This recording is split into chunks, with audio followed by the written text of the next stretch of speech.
Good. Hello, all. Welcome and thanks for joining us today for our February Lunch and Learn. I'm glad you could be here with us.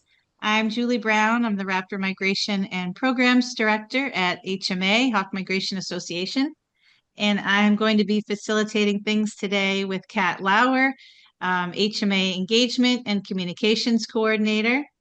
And we're very excited to welcome Clay Sutton, who's going to be reflecting on 50 years of hawk watching. He's joined today by Pat Sutton, the wonderful Pat Sutton on tech support there.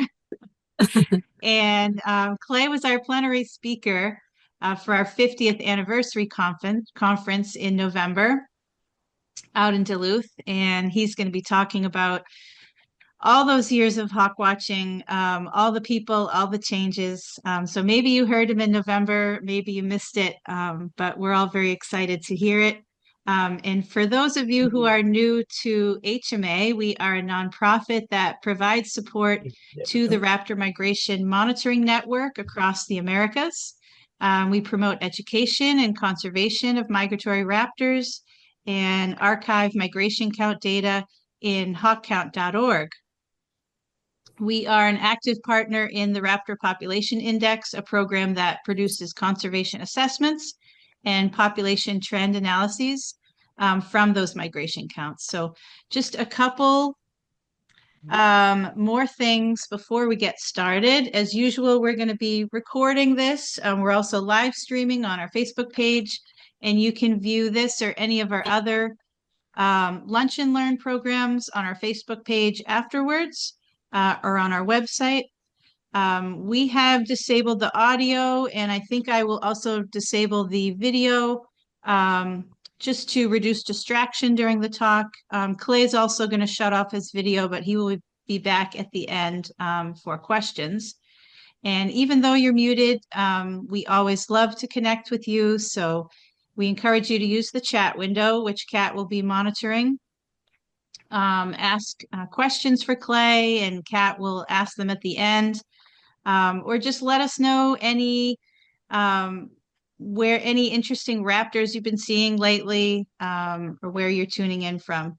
And lastly, if you don't already receive our e-newsletter, you can put in your email and name into the chat, and that goes out a couple times a month, and that's a great way to stay informed on upcoming news and events and tours and things. So I will hand things over to Kat. Thank you, Julie. Hello and welcome, everyone. Thank you so much for coming to this month's Lunch and Learn. It's my absolute pleasure to introduce our speaker today. Clay Sutton is a lifelong resident of Cape May County, New Jersey, where he has worked as an environmental planner, environmental program administrator, and the vice president of an environmental consulting firm specialized in threatened and endangered species. Now he's mostly retired, but he spent the last 2 decades as a self-employed environmental consultant, field biologist. I'm writing something up. I'll be right there. And naturalist. Clay is a freelance writer, lecturer, tour leader, and was a longtime instructor for the Institute for Field Ornithology. He first began watching hawks in 1974, and the science and wonder of bird migration has remained his captivating interest. Clay is a co-author with Pete Dunn and David Sibley of the classic Hawks in Flight, a complete holistic guide to raptor identification. And Clay has been proudly associated with the Hawk Migration Association, and he's been a member since 1979. Wonderful. Clay and his wife, Pat Sutton, co-authored How to Spot Butterflies, How to Spot Hawks and Eagles, and How to Spot an Owl. Their acclaimed book, Birds and Birding at Cape May, is the in-depth result of their efforts over many years documenting and protecting migration and the area that they so love. Thank you so much for being with us today, Clay. Feel free to begin your presentation when you're ready. Okay, well, thank you, Kat, and thank you, Julie. And hello to everyone. Good afternoon or good morning, depending on where you're watching. This is going to be a bit of an old-fashioned slideshow, and I kind of agonized over this, but I'm going to give it in the present tense, like we're all in Duluth right now together. It'll be in the present tense that way. So here we go.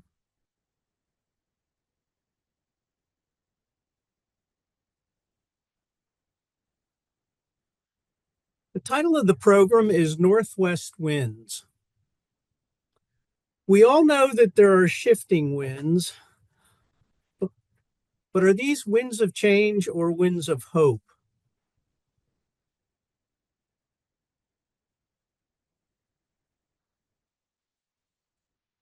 So thank you. It is an extreme honor to be here tonight at the conference for this monumental milestone as Humana celebrates its astounding 50th anniversary.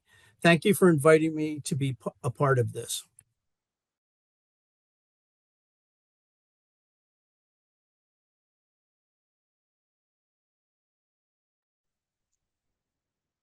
Clay, you might have to unmute yourself. Sorry.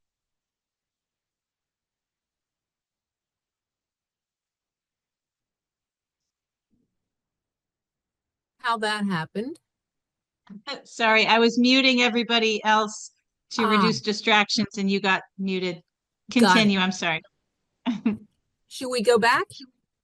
No, go right ahead. It was just a few seconds. You can't go ahead. It's not advancing. Here we go. Okay. And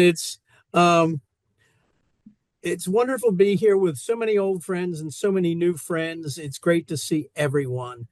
And it is particularly heartening to be here in Duluth, Minnesota, to be reunited with what is really the center of hawk watching.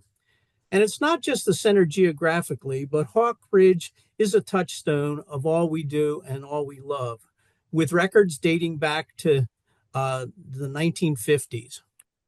It is good to be back. My first visit was in November 1986, when it was relatively easy to see an adult goshawk. The last time I was here was in 1997. So sadly, it's been 27 years since I had the privilege to stand at Hawk Ridge, but we're going to make up for lost time this week. Time passes, and it passes quickly, at least it has for me. I stand here today to some degree to relate perspective. And yes, age does bring perspective, one of its benefits. Age I can provide, as in the same year that Humana is celebrating its 50th anniversary, I am celebrating my own 50 years of hawk watching, my own 50th anniversary too. I first put binocular to raptor in March 1974, and that raptor, two raptors actually, were lifers, and they were the very last pair of bald eagles existing in New Jersey. During my first few years of hawk watching, with each passing eagle, one actually wondered if it might be your last sighting of a bald eagle ever. More on this later, but that's how grim it was. But regarding perspective, I can't believe the amazing changes I've seen in my humble career. And we're going to talk a lot about change here, but what a difference 50 years makes. The title of my talk, Northwest Winds, does give a hint as to my perspective, and I well realize that it is a parochial title, one of an Eastern bias. I readily know that Northwest winds are not necessarily the highly exciting and an energizing factor at many Western sites, nor at most spring sites. But Northwest winds do prevail from where I hail, Cape May. And our mix of raptors differs from that of many sites. So this will be just one person's history of hawk watching, but please bear with me. Hawk watching pretty much began on a Kittatinny mountaintop. Hawk Mountain Sanctuary led the way. It was not only where Hawk County began, but it was the birthplace of raptor conservation as well. And this year, Hawk Mountain is celebrating their 90th anniversary, 90 years of raptor conservation worldwide. Wow. And 90 years of watching counting, protecting, and it is all deeply intertwined, as you know. Thank you, Hawk Mountain, for all you do. Like Hawk Mountain, Cape May, a coastal promontory, was also a killing ground for hawks. This is a 1930s scene on Sunset Boulevard. I think a lot of you have been there, and this is the result of the gunners shooting. These are the great Whitmer Stone's words on these images from his landmark book, Bird Studies at Old Cape May, in 1937.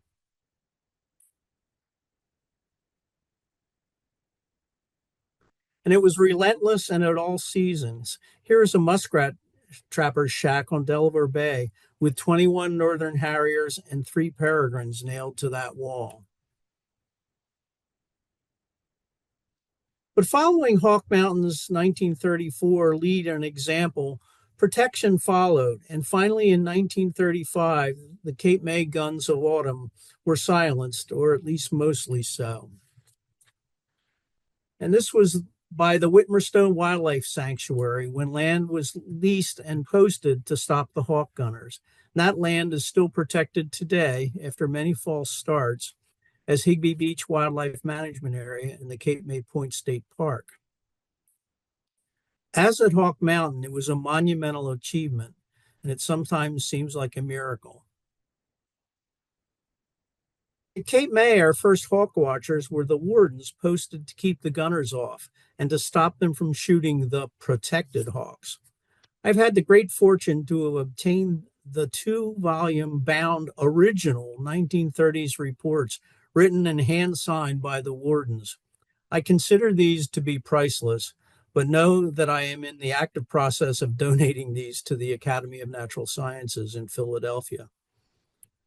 They not only document the historical raptor count numbers, but they well attest to the horrific hawk slaughter.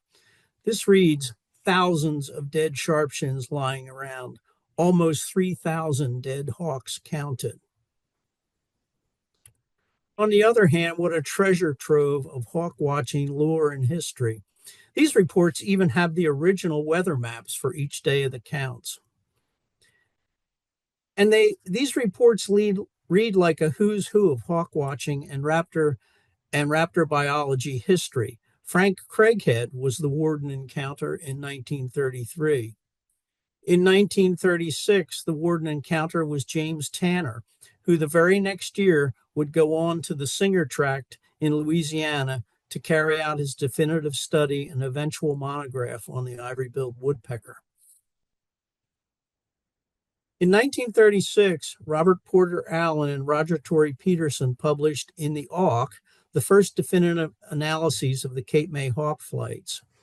Yes, in 1935, none other than the great Roger Torrey Peterson was one of Cape May's first hawk counters, just a few months after he finished the first edition of his monumental A Field Guide to the Birds.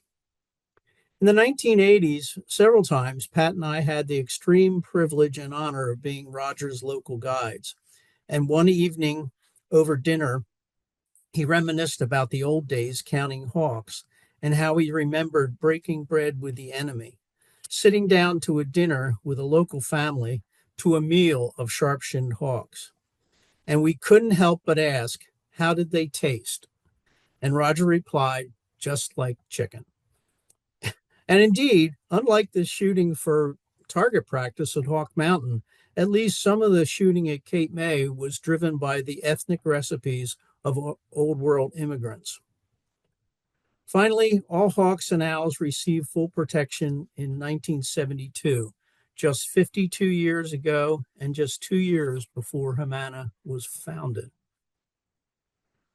Following these fraught yet heady beginnings at Hawk Mountain, at Cape May, and many other places, hawk counting and raptor conservation would grow slowly at first, but exactly 50 years ago this season, these efforts would accelerate through the birth of Humana. And of course, there has been an exponential growth in recent years, as this conference will well attest. Here is Cape May's first Hawkwatch platform in 1976, when Pete Dunn commandeered a lifeguard stand to see above the crowd, which was usually just 3 or 4 people back then. And speaking of history, that is the great ornithologist Harold Extell on the left there. And here in the same year on the right is the late Jim Brett from Hawk Mountain.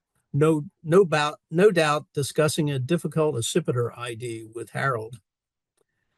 Jim Brett passed away just this past year.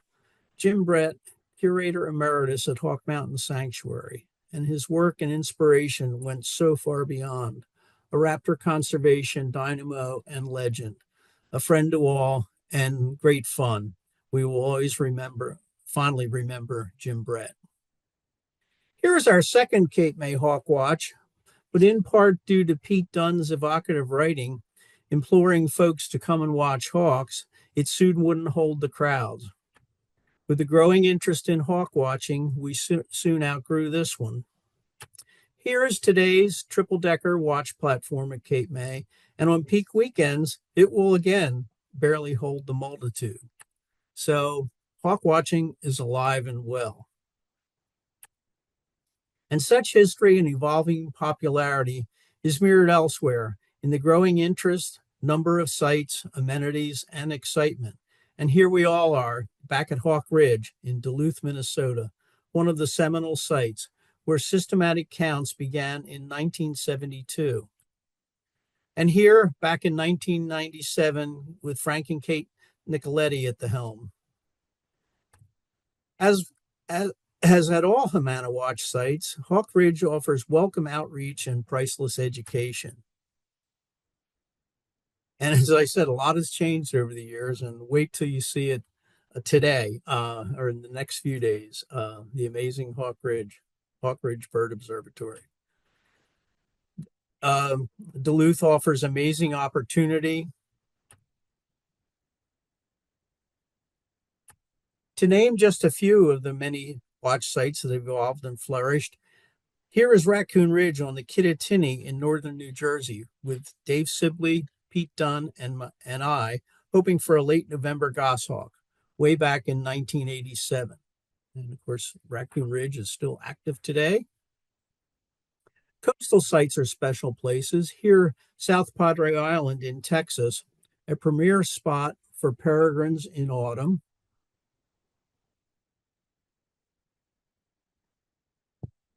Santa Ana National Wildlife Refuge and nearby Benson's Rio Grande State Park in Texas provide great watching and good data in both spring and fall. And in the Rio Grande Valley, there have been some very special raptors recently, such as this roadside hawk. Perhaps the premier watch site in the U.S. may be the Corpus Christi Hawk Watch at Hazel Baysmore County Park in coastal Texas, where over 1 million hawks have been counted in a single season. Broadwings, Swainson's hawks. Here a close-up of the Swainsons. And some pretty cool locals, such as crested caracara and the local white-tailed hawks, an adult on the right and an immature on the left. We lost a stalwart hawk watcher, deep loss, just over a year ago with the passing of Dane Farrell in the foreground here, the veteran counter at the Corpus Christi Hawk Watch. I didn't know Dane well, but he always greeted me heartily and with open arms. He greeted everyone with open arms. He embodied Hawk Watching, Hawk Watch International, and Humana. He will be missed by all. The Florida Keys Hawk Watch offers a truly unique perspective for short-tailed hawks and peregrines as they depart for South America, maybe to the Orinoco or the Amazon. The Florida Keys offers the prime window for swallow-tailed kite migration. What an amazing migration, what an amazing bird.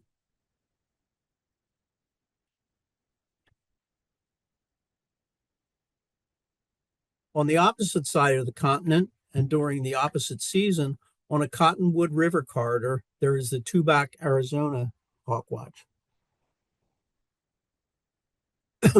The key site in spring to monitor common black hawk migration and also gray hawk migration.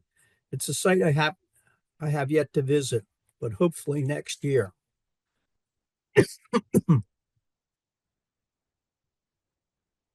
I've had the wonderful fortune to have visited Veracruz, Mexico, a number of times to witness one of the greatest natural history events on the planet, the Rio de Rapaches, or River of Raptors, where from a hotel rooftop in Cardell,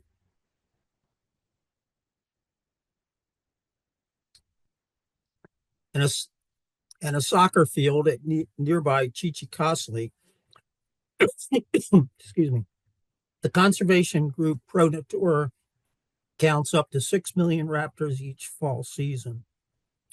Broadwings, Swainson's hawks, and turkey vultures predominate. But here in this photo, a peregrine falcon photobombed me. Some of the local birds are very distinct too. Here, an Apalamato falcon.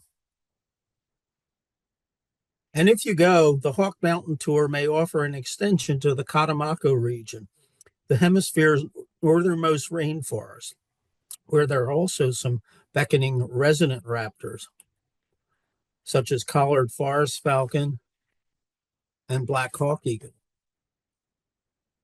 A very special place, and ProNatura is a very special conservation group. And you'll hear much more about ProNatura tomorrow night in the keynote talk by Ernesto Ruelas. They've had a record-breaking season, and that's in the good news category. Looking farther south in the American tropics, in western Panama, pioneering efforts by Carl Barden have revealed an extensive movement along the continental divide in Boca del Toros, including 14,000 swallowtail kites and 116,000 Mississippi kites, with a number of migrant hookbilled kites, and resident king vultures, one of the true delights of tropical hawk watching. Now to central Panama, maybe the ultimate bottleneck. Recent hawk watching efforts at Panama's Canopy Tower have been exceptional in both spring and fall. Here, during an early April visit, we watched a migratory flock of Mississippi kites that were grounded by a midday tropical downpour. They filled the trees, but as soon as the rain ended, they all took off as one to resume their northbound migration. Mississippi kites. The Mississippis are joined by migrant plumbeous kites, a surprisingly difficult ID challenge in bad light, but fairly easy in good light or when backlit, as you can see. As these many sites well attest, and I've only mentioned a few of the very many, hawk watching is alive and well and expanding during each and every season. The history of hawk watch is being written and counted every day and throughout the Americas. It is an exciting time for hawk watching.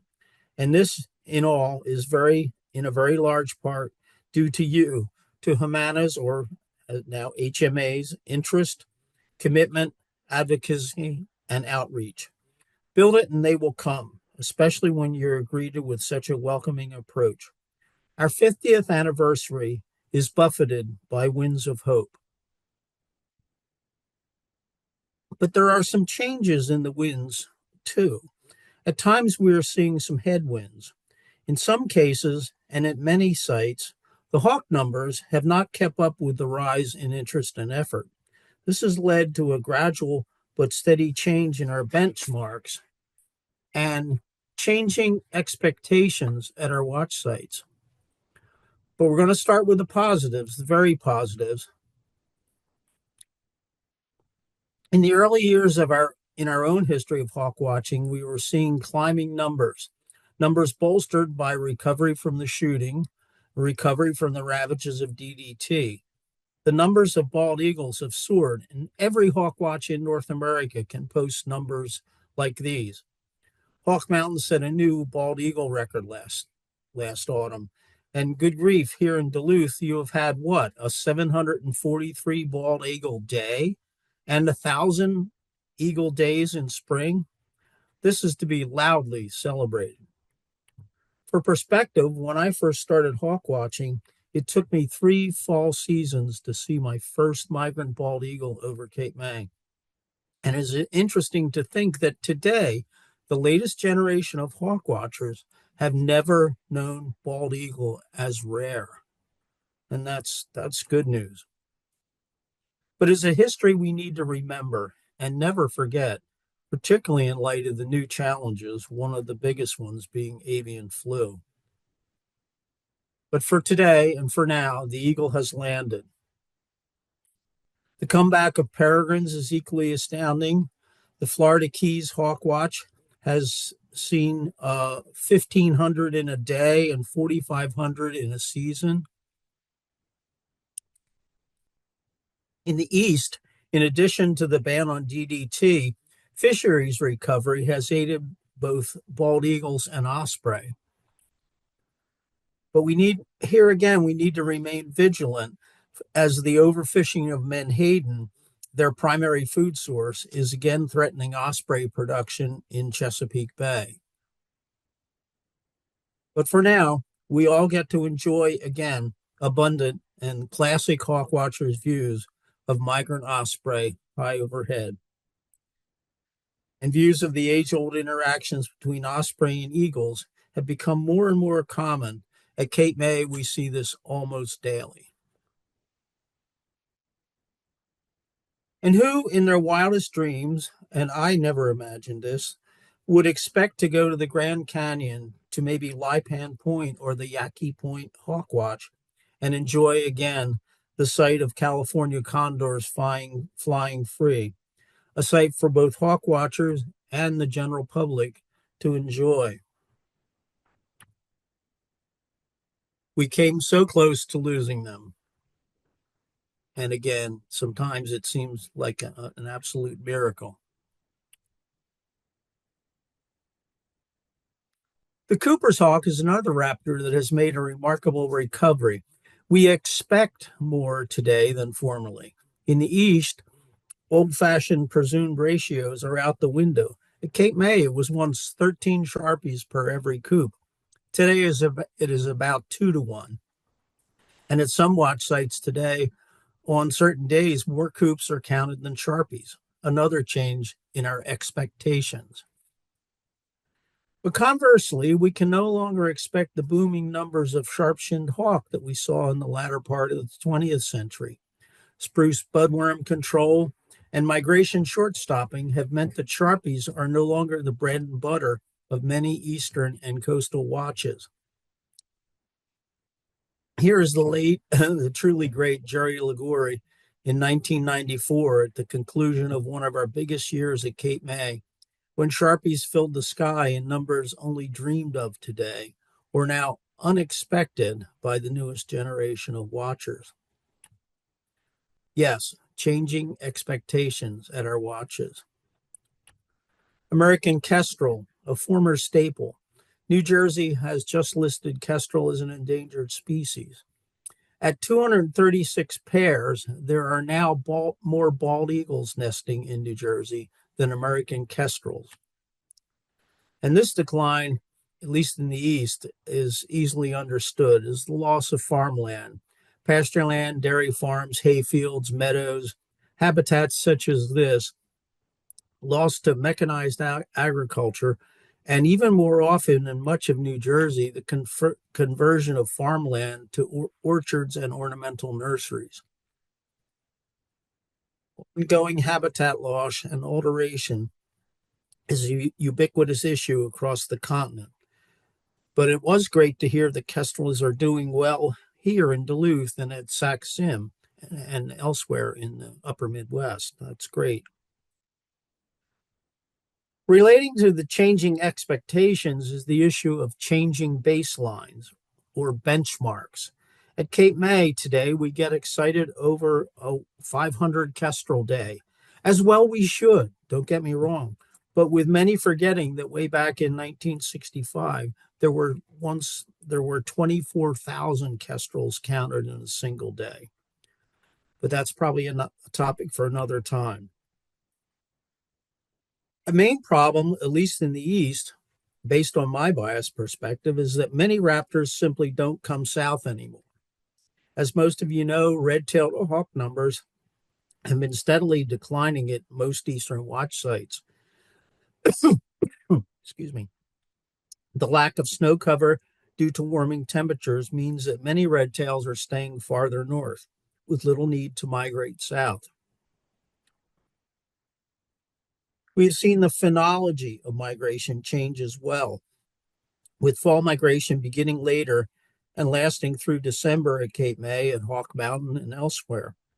And of course, spring migration is beginning earlier too. At Mid-Atlantic watches, we have lost two of our most highly anticipated autumn rewards. Though never common, rough-legged hawks were always an ultimate prize of the mid to late fall. Nowadays, they hold near rarity status in both fall and winter. In the East, so too, American goshawks have recently gained near rarity status for hawk watchers, although the cause and effects here are complex and complicated to say the least. Thank you, Tom. Thank you for everything. There are many compounding variables here. The amazing Keith Bildstein, formerly with Hawk Mountain, was right, as he has always been.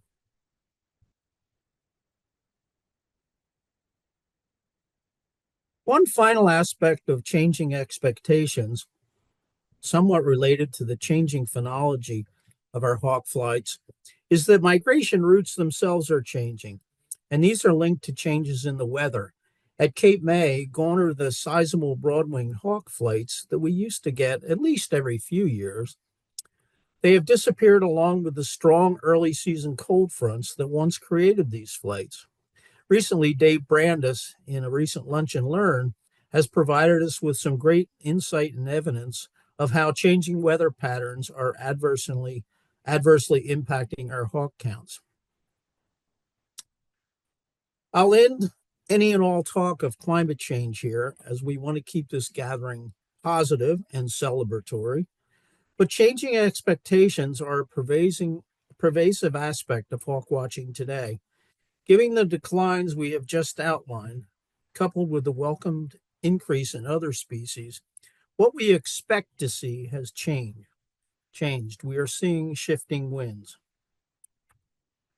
We are seeing some headwinds, but in many regards, the winds have been at our backs. And a highly positive aspect of hawk watching today has been the changing resources. In the history of hawk watching, nothing has been as monumental as our evolving technology.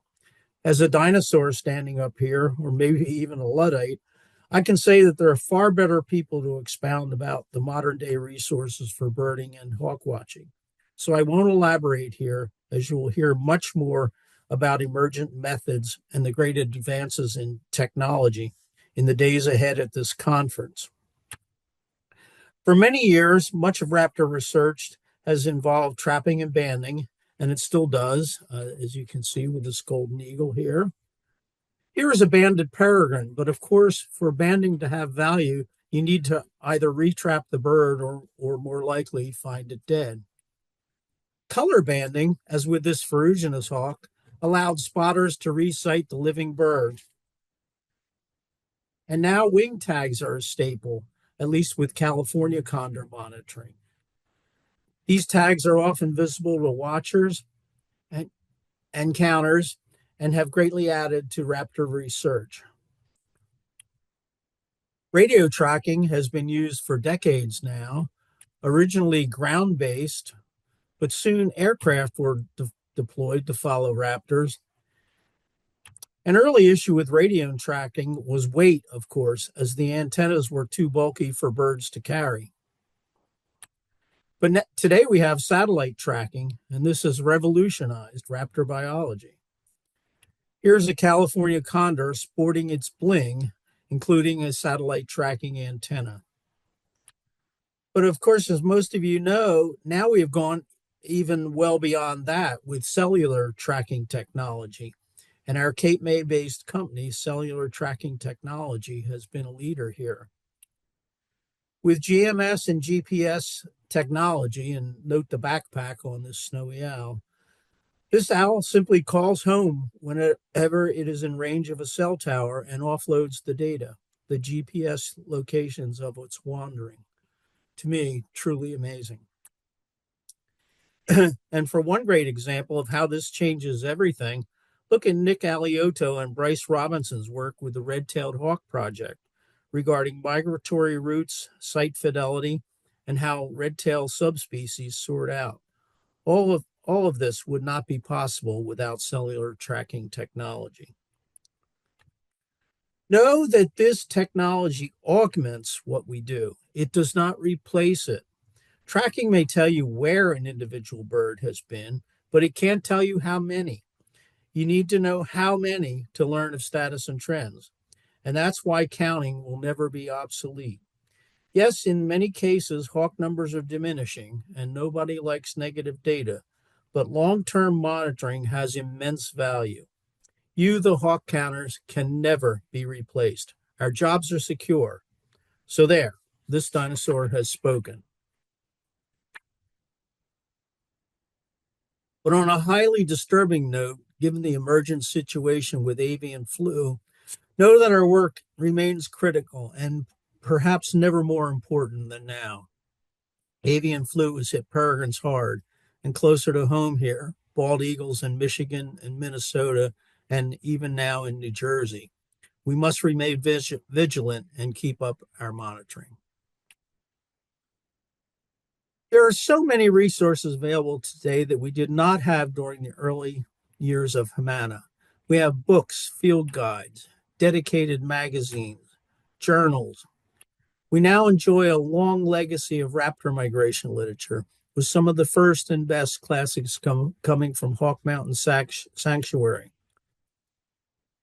Such bedrock publications have immeasurably advanced the study of raptors and raptor conservation worldwide. There have been so many publications, solid and classic contributions that have enabled and advanced our science, understanding, and enjoyment. And of course, we have Humana's own hawk migration studies. What an archive, what a heritage. In researching this talk, in my own ramshackle archives, I came upon this: the proceedings of the 1974 Hawk Migration Conference, Syracuse, New York, April 1974. What a treasure. Year one, day one for Humana. With a send-off from the great Maurice Brune, the first curator of Hawk Mountain Sanctuary. It couldn't get any better than this. This is us. And this reads, on the third day of the conference, working sessions began with the purpose of creating a hawk migration study network in North America. From these simple words sprang so much, a seminal movement, maybe the seminal movement in the history of hawk watching. And speaking of change, a close look at this photo of our founders reveals packs of cigarettes and ashtrays on the table. Indeed, our organization had its origins in smoke-filled rooms. And here is the original data sheet that came from that conference, and it still looks very familiar to a few of us that used it for many years. Fast forward 50 years, and in comparison, today we have this: the online, hourly, daily, weekly, monthly, and seasonal summaries of every site in the Americas. Over 200 watch sites today. Hawk count. You can be so very proud. To say we have changing resources doesn't even come close. It's more like an explosion of the technology that enables and guides our passion. The Raptor Population Index, a collaborative effort between Humana, Hawkwatching International, Hawk Mountain Sanctuary, and Birds of Canada, a monumental achievement. One last note on changing resources. Today, we have an incredible wealth of raptor guides at our disposal, both in print and online. These so enable us to do our jobs better, with greater skill, guidance, and background. When I first began watching hawks 50 years ago, here's what I had: a guide to sparrowhawks, pigeonhawks, and duckhawks. And it tells us that accipiters rarely soar. Yes, I had the Peterson Field Guide, a monumental and wonderful step forward, showing great field marks, but note how all the buteos look the same. They're all the same shape. Know that in the history of hawk watching, the pace of our advancement in knowledge has been inexorably linked to the quality of our optics, how much we could see. We have seen an exponential increase in the quality of our optics. In short, we see far more today than 50 years ago. Yes, we have all seen farther because we have stood on the shoulders of giants. Absolutely. But in part, we have seen farther because we have much better optics. But even knowing this, I had a personal epiphany of sorts as we worked on the second edition of Hawks in Flight. When I first went hawk watching, that day I saw my life bald eagles back in 1974. I had my Tasco 7-power binoculars and the Peterson Field Guide that my grandmother had given me when I was 12 years old. And it didn't get much better for me very quickly. I have joked, only partly tongue-in-cheek, that the reason I identified hawks by their jizz, the general impression, shape, and size, was that I had to, because I sure couldn't see any colors or field marks. The same can be said for photography, the quality of our cameras and lenses. I guess you can maybe see in this 1981 photo taken with my Coke bottle lens that this is a white gyrfalcon, my lifer. But Ted Swem's digital image of an Alaskan gyr is far better, don't you agree? Our second edition of Hawks in Flight was published in 2012. In the 24 years between editions, during those 48 spring and fall migration seasons, optics were improving in quantum leaps, and this had real implications for Raptor ID and the second edition of Hawks in Flight. It was almost as if field marks had come full circle, be it the crisp details of this Swainson's hawk, a more pronounced crescent at the base of the primaries on a red-shouldered hawk, or the banded primaries of a young Harlan's hawk. Thank you here, Jerry. Today, one can easily see subtle patterns and colors to a degree that you could rarely see in the field before. Such is the technology and magic of modern 21st century optics. They have changed hawk identification and all birding in a very big way. And who knows where this will end? From my perspective, okay, my age, but from the perspective of 50 years, the changing resources seem to be as much of a miracle as the astounding recovery of so many raptors. Changing resources have both guided and explained our changing expectations. The winds of change have been a gale force, but they have been the wind under our wings.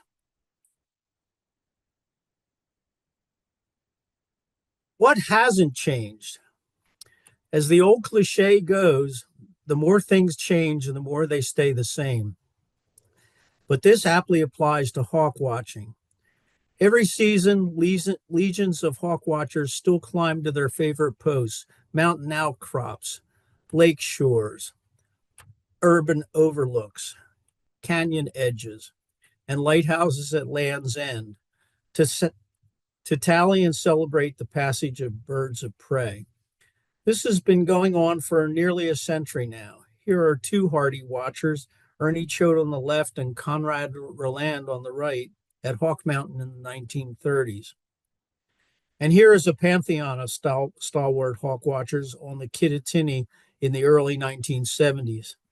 From the left, a fledgling Pete Dunn, Pete Both, Walter Fritton, and the venerable Floyd Wolfarth at Raccoon Ridge, New Jersey. An image taken, I believe, the very year that Humana was formed. There may be strong scientific value, proven conservation spin-off, but there is great camaraderie and pure joy too as the windmasters sweep past. The challenges have not changed, nor the satisfaction of seeing the sky and finding that speck, making a tough ID, and knowing that this migrant hawk is now recorded official. This is citizen science at its best. And in my 50 years of hawk watching, such passion, enthusiasm, and sense of wonder have never changed. And Humana at 50 can be proud of that. You have fostered this, nurtured this, and trained us all. You have been the touchstone, anchoring us against the changing winds. Another thing that hasn't changed is the very people, those dedicated, confident, and skilled people who have guided and energized both Humana and the greater world of raptor research. People like the wonderful Laurie Goodrich here, Director of Conservation Science at Hawk Mountain, who has worked so diligently for so long. Her vision has made a profound difference. And what can you say about Ernesto Ruelas, who, as you can see from this image, never stops planning, organizing, doing, who has been there from the beginning with Pro Natura and has labored long and hard with Hawk Mountain for Humana and far beyond. So many have done so much. In this Veracruz image, you have from the left Paul Basich, Bob Straub, and the third from the right, Charles Duncan, now with Manomet, who first invited me to Veracruz in 1998. The incomparable Bill Clark on the left here, who has forgotten more about raptors than I will ever know. Dedicated people such as Alan Fish, Steve Hoffman. Forgive me, I just couldn't find photos of everyone. Chris Schultz, here a raptor bander at Cape May with a prize catch, a young Swainson's hawk. He went on to become a raptor biologist with the BLM. And what a terrific educator he was and still is, bringing the excitement of hawks to many thousands of people over the years. Carol McIntyre, here a young raptor bander with another Cape May prize, a roughleg. And today, a forever young senior raptor biologist with Denali National Park, where she conducts landmark studies of golden eagles. And notice I said Denali. Fred Ewald, one of the founders of the Braddock Bay Hawkwatch and one of our early counters at Cape May. Today, the director of the Cape May Bird Observatory.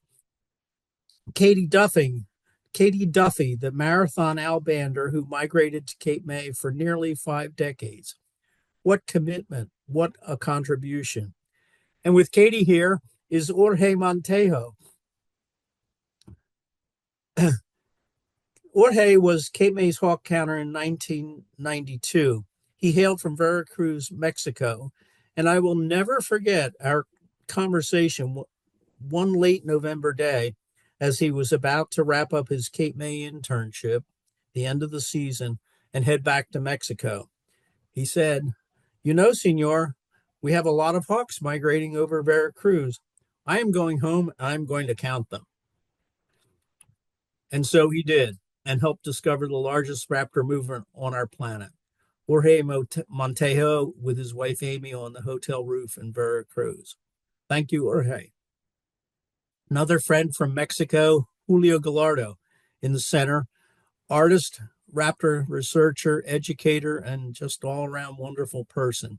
Here in Veracruz, we are high-fiving with the senior member of the Ruiz Cortines Ejido, the conservation-minded village group protecting an ornate hawk eagle nest and young.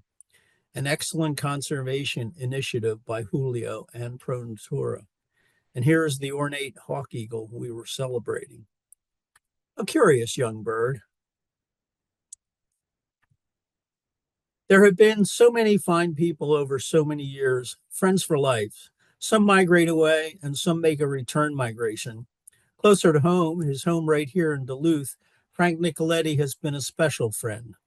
A legend in hawk watching, he has taught me so much over so many years. Another Duluth powerhouse, the complete gentleman birder, leader, and educator, Eric Brunke. Another Midwestern rarity who thankfully often makes a return migration to Cape May.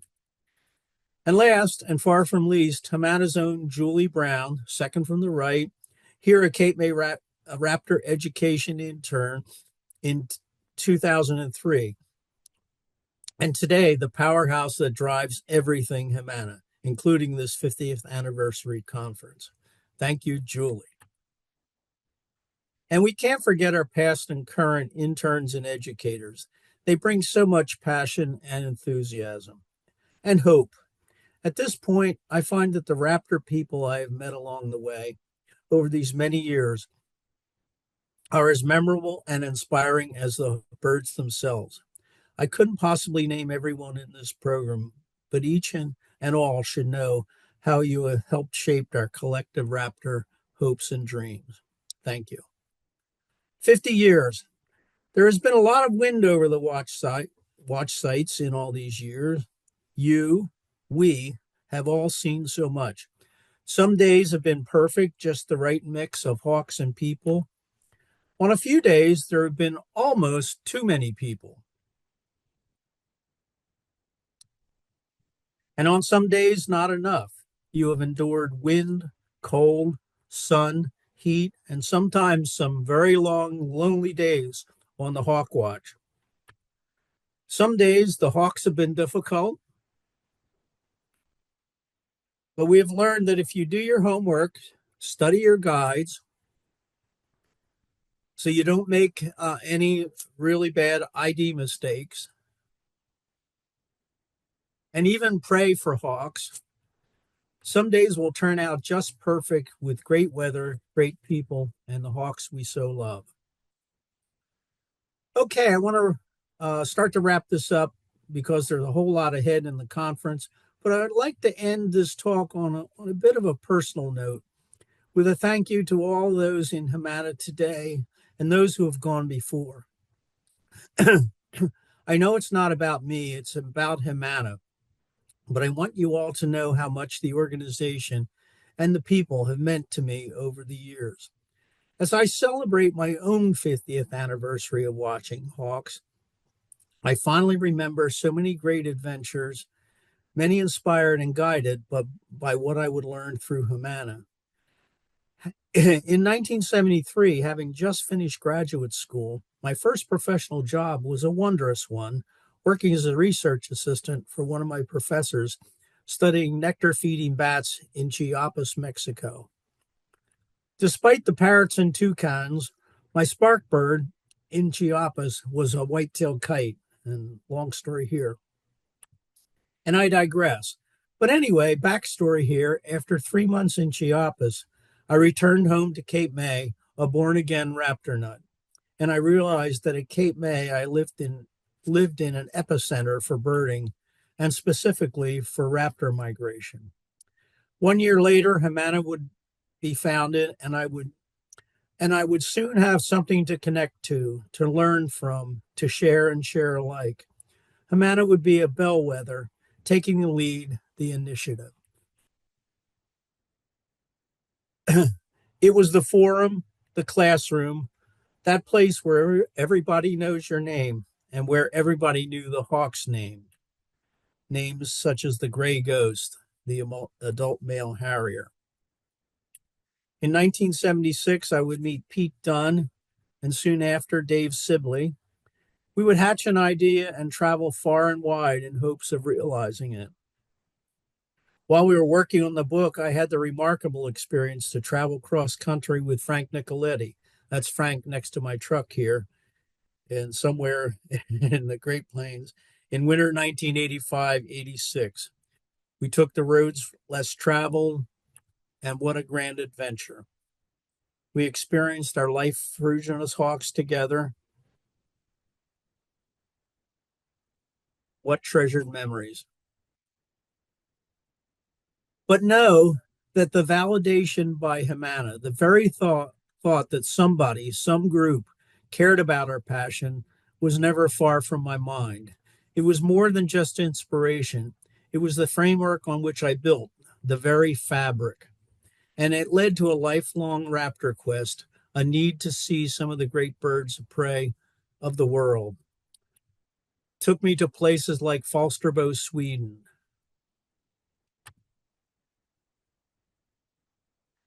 The Darien in Panama. The Great Pyrenees.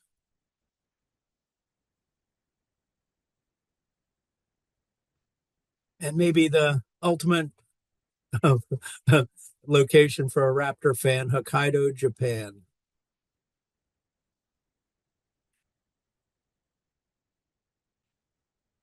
What a beast.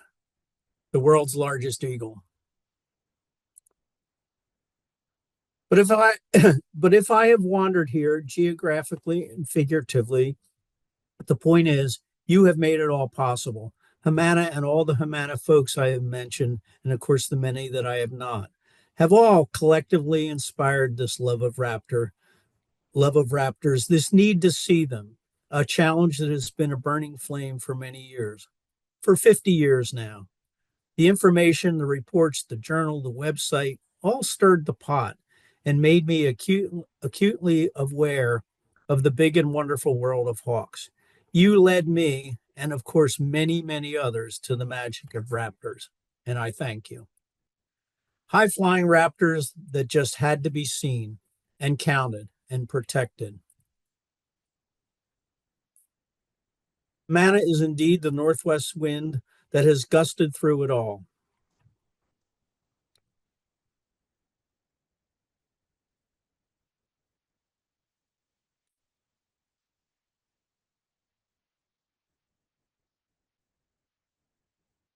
I hope that you will all well agree that our shared northwest winds over all these 50 years are indeed winds of hope and winds of promise. Have a great celebration and a great conference. Happy 50th anniversary and congratulations. We may be older now, but we're still running against the wind and running against the winds of change, and we're running strong. Thank you.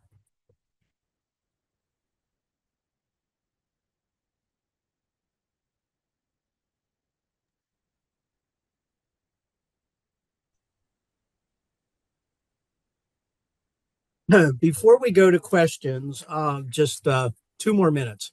I would like to add my sincerest thank yous to all the folks at HMA and Hawk Ridge Bird Observatory. You saw all my old photos from the watch in 1986 and 1997, but here was the view from the watch during our 50th anniversary in 2024. Here's the actual count platform with the amazing Sean McLaughlin at the helm. And from the watch, here is a view of some of the volunteers and stalwart Hawk Ridge hawk watchers. What a fun and outgrowing group. Thank you. And Hawk Ridge had an awesome year and an excellent count.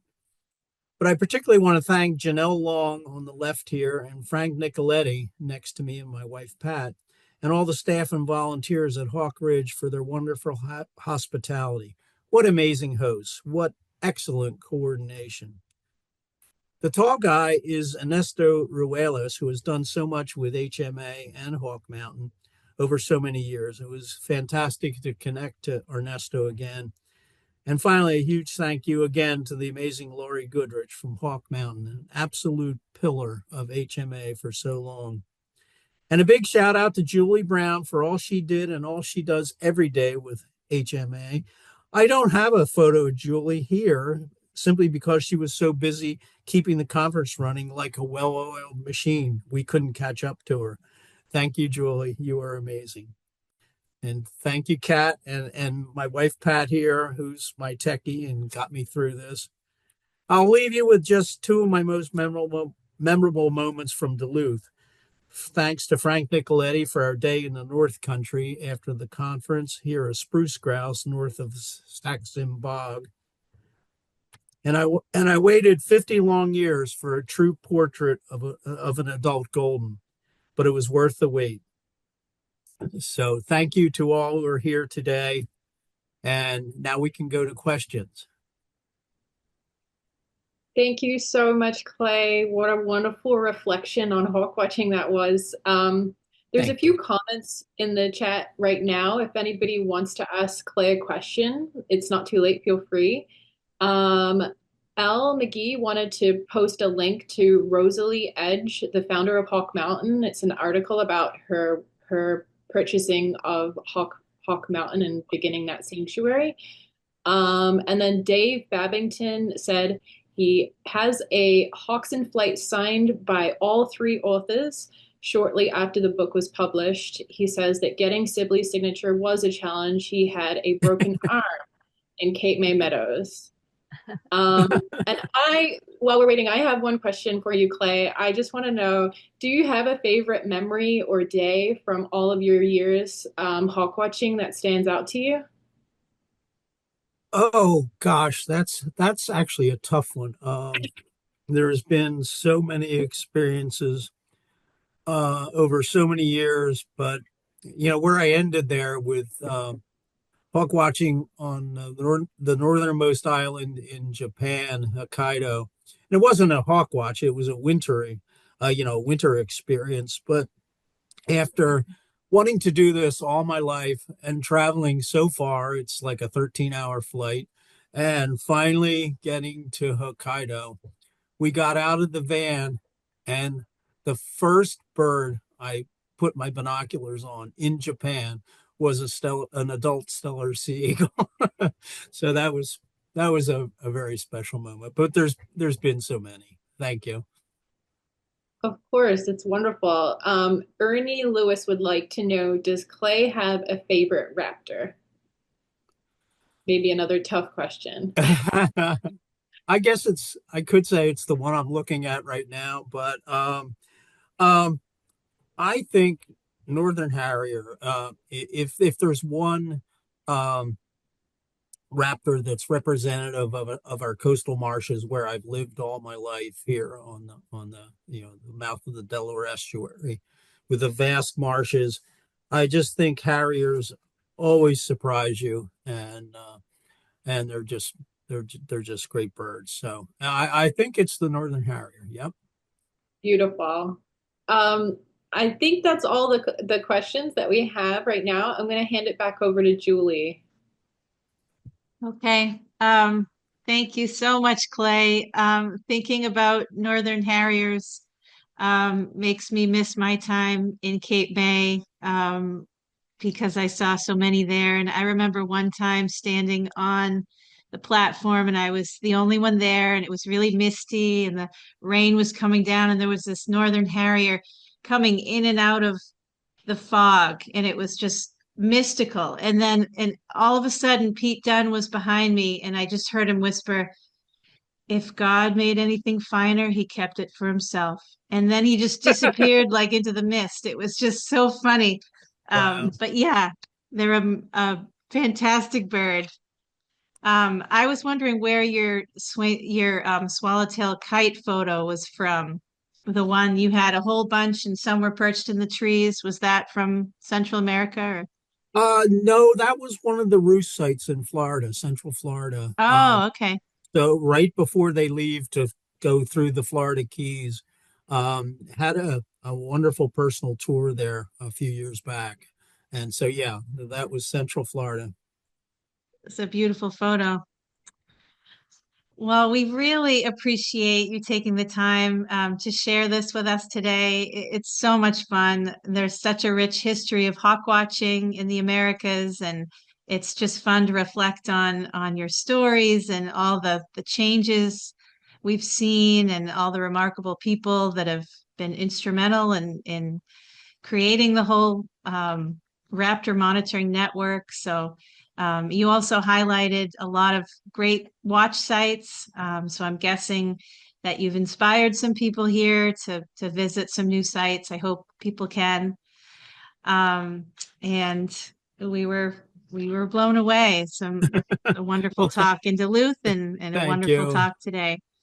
If I And so just if I can just elaborate on one thing you said there, I think we all get so parochial and so attached to our own watch sites that we just rarely visit other watch sites.